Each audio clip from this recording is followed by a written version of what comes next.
नमस्कार दोस्तों, हर हर महादेव, राधे राधे। दोस्तों, आज की कहानी बहुत ही ज्ञानवर्धक है। अगर आपके घर में धन नहीं रुकता है तो नहाते समय औरतें यह उपाय जरूर करें।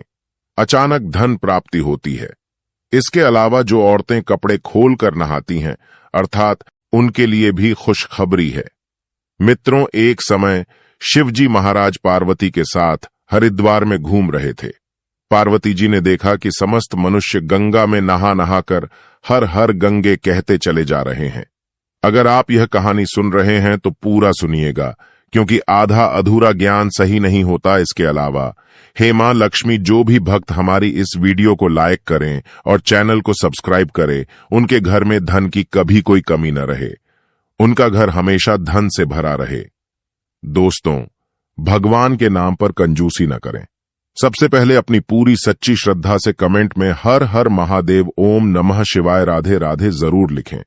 दोस्तों, जब पार्वती जी ने देखा कि समस्त मनुष्य गंगा में नहा नहाकर हर हर गंगे कहते चले जा रहे हैं, परंतु सभी दुखी और परेशान हैं, तब पार्वती जी ने बड़े आश्चर्य से शिवजी से पूछा कि हे महादेव, गंगा में इतनी बार स्नान करने पर भी इनके पाप और दुखों का नाश क्यों नहीं हुआ? क्या गंगा में सत्यता नहीं रही? शिवजी ने कहा, प्रिय, गंगा में तो वही सामर्थ्य है, परंतु इन लोगों ने पापनाशिनी गंगा में स्नान ही नहीं किया है, तब इन्हें लाभ कैसे हो? पार्वती जी ने आश्चर्य से कहा कि स्नान कैसे नहीं किया? सभी तो नहा कर जा रहे हैं, अभी तक इनके शरीर भी नहीं सूखे हैं। शिवजी ने कहा, यह केवल जल में डुबकी लगाकर आ रहे हैं, तुम्हें कल इसका रहस्य समझाऊंगा। दूसरे दिन बड़े जोर की बरसात होने लगी। गलियां कीचड़ से भर गई। एक चौड़े रास्ते में एक गहरा गड्ढा था। चारों ओर कीचड़ भर रहा था। शिवजी ने लीला से ही वृद्ध रूप धारण कर लिया और विवश की तरह गड़ा में जाकर ऐसे पड़ गए जैसे कोई मनुष्य चलता चलता गड्ढे में गिर पड़ा हो और निकलने की चेष्टा करने पर भी ना निकल पा रहा हो। पार्वती जी को उन्होंने यह समझाकर गड्ढे के पास बैठा दिया कि देखो, तुम लोगों को सुना सुनाकर यूं पुकारती रहो कि मेरे वृद्ध पति अकस्मात गड्ढे में गिर पड़े हैं। कोई पुण्य आत्मा इन्हें निकालकर इनके प्राण बचाए और मुझ असहाय की सहायता करें। शिवजी ने यह और समझा दिया कि जब कोई गड्ढे में से मुझे निकालने को तैयार हो, तब इतना और कह देना कि भाई, मेरे पति सर्वथा निष्पाप है, इन्हें वही छुए जो स्वयं निष्पाप हो। यदि आप निष्पाप है तो इनके हाथ लगाइए, नहीं तो हाथ लगाते ही आप भस्म हो जाएंगे। पार्वती जी तथास्तु कहकर गड्ढे के किनारे बैठ गई और आने जाने वालों को सुना सुनाकर शिव जी की सिखाई हुई बात कहने लगी। गंगा में नहाकर लोगों के दल आ रहे हैं।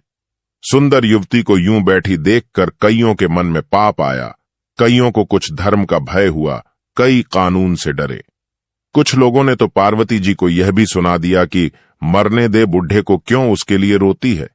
और कुछ दयालु चरित्रवान पुरुष थे, उन्होंने करुणावश उस युवती के पति को निकालना चाहा, परंतु पार्वती के वचन सुनकर वे भी रुक गए।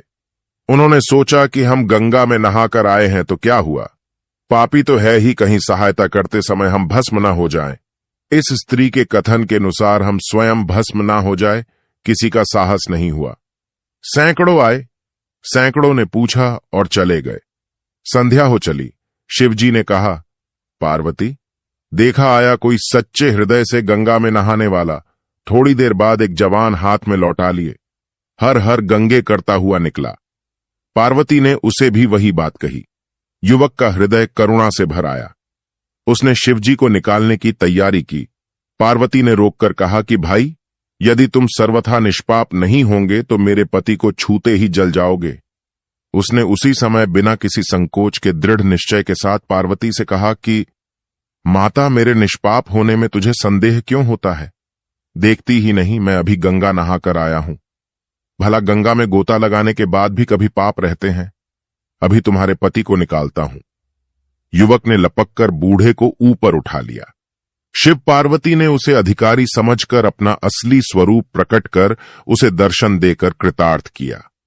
शिवजी ने पार्वती से कहा कि इतने लोगों में से इस एक ने ही गंगा स्नान किया है। इसी दृष्टांत के अनुसार जो लोग बिना श्रद्धा और विश्वास के केवल दंभ के लिए गंगा स्नान करते हैं, उन्हें वास्तविक फल नहीं मिलता, परंतु इसका यह मतलब नहीं कि गंगा स्नान व्यर्थ जाता है।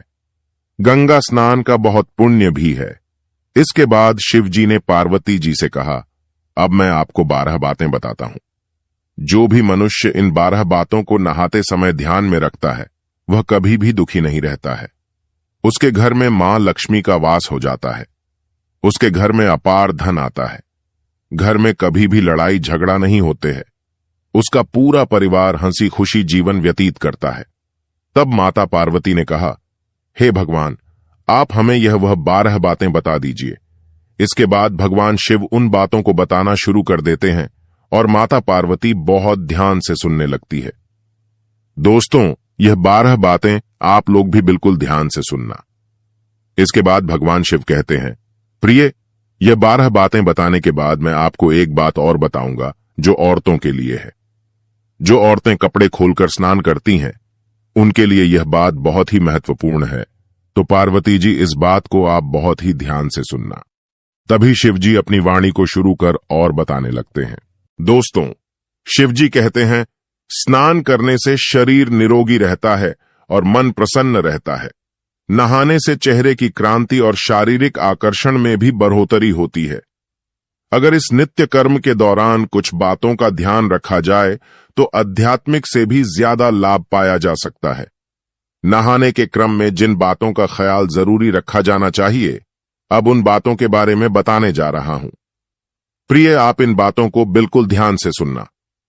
नंबर 1, स्नान करने के बाद लोग शुद्ध होकर पूजा पाठ आदि सारे काम करने के योग्य बनते हैं, इसलिए सुबह को ही स्नान कर लेना चाहिए।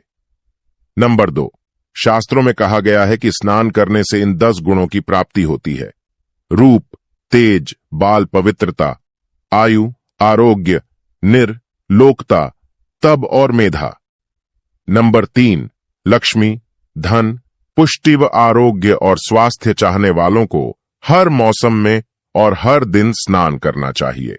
नंबर 4, शास्त्रों में कहा गया है कि सुबह स्नान करने से पाप का नाश होता है और पुण्य मिलता है। ऐसा कहा गया है कि सुबह नहाने वालों के पास नकारात्मक शक्तियां नहीं भटकती, इसीलिए सुबह स्नान करना ही उचित है। नंबर 5, बीमारी की हालत में सिर के नीचे से ही स्नान करना चाहिए। गीले कपड़े से शरीर को पोंछ लेना एक तरह का स्नान ही कहा गया है। नंबर 6, सुबह की लालिमा छाने से पहले ही स्नान लेना श्रेष्ठ माना गया है। नंबर 7, तेल लगाकर और देह को मलमल कर नदी में नहाना मना है। इसकी जगह नदी से बाहर निकलकर तट पर ही शरीर साफ करके तब नदी में डुबकी लगाना उचित है।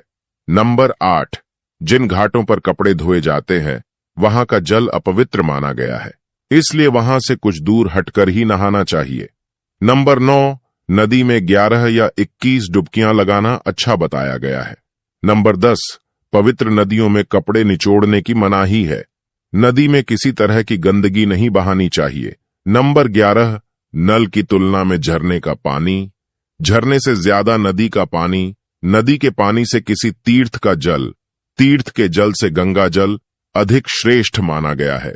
नंबर 12, गंगा माता का कथन है कि स्नान करते वक्त कोई चाहे जहां भी मेरा स्मरण करेगा मैं वहां के जल में आ जाऊंगी। इसके बाद शिवजी ने कहा, अब मैं आपको औरतों के बारे में बताता हूं जो औरतें कपड़े खोलकर स्नान करती हैं। शिवजी ने कहा, हिंदू धर्म शास्त्रों में हर एक चीज के लिए कुछ नियम बनाए गए हैं। इन नियमों में से एक है स्नान को लेकर की गई बातें। ऐसा माना जाता है कि आम व्यक्ति को शास्त्रों के नियमों का पालन जरूर करना चाहिए, जिससे घर की सुख समृद्धि बनी रहती है और खुशहाली आती है। साथ में अपार धन बरसता है, माता लक्ष्मी प्रसन्न होती है।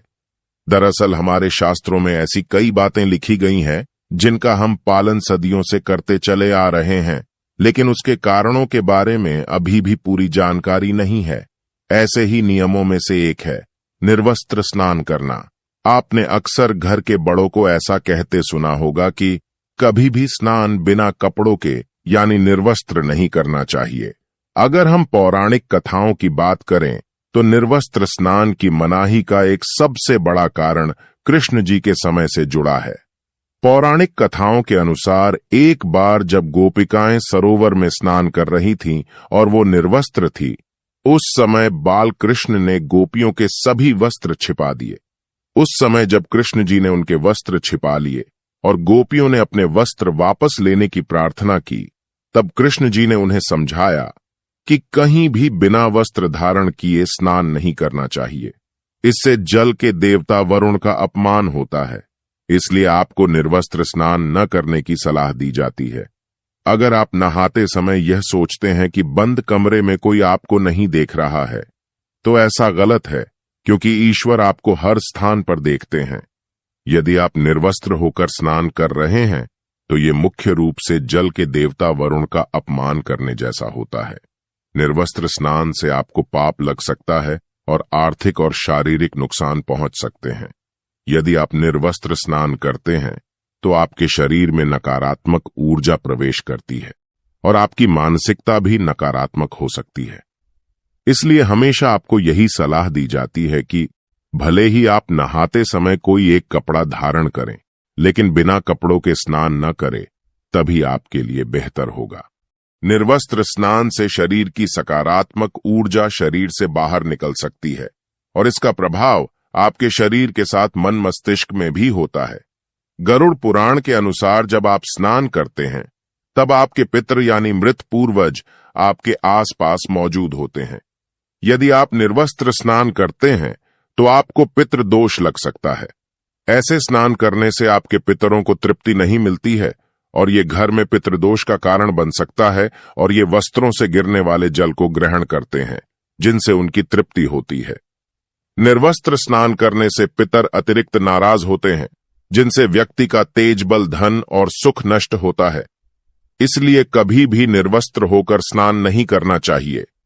पुराणों के अनुसार नहाने वाला पानी पूर्वजों के हिस्से जाता है और निर्वस्त्र होकर नहाने से इसे पितरों के समक्ष बिना कपड़ों के नहाना माना जाता है।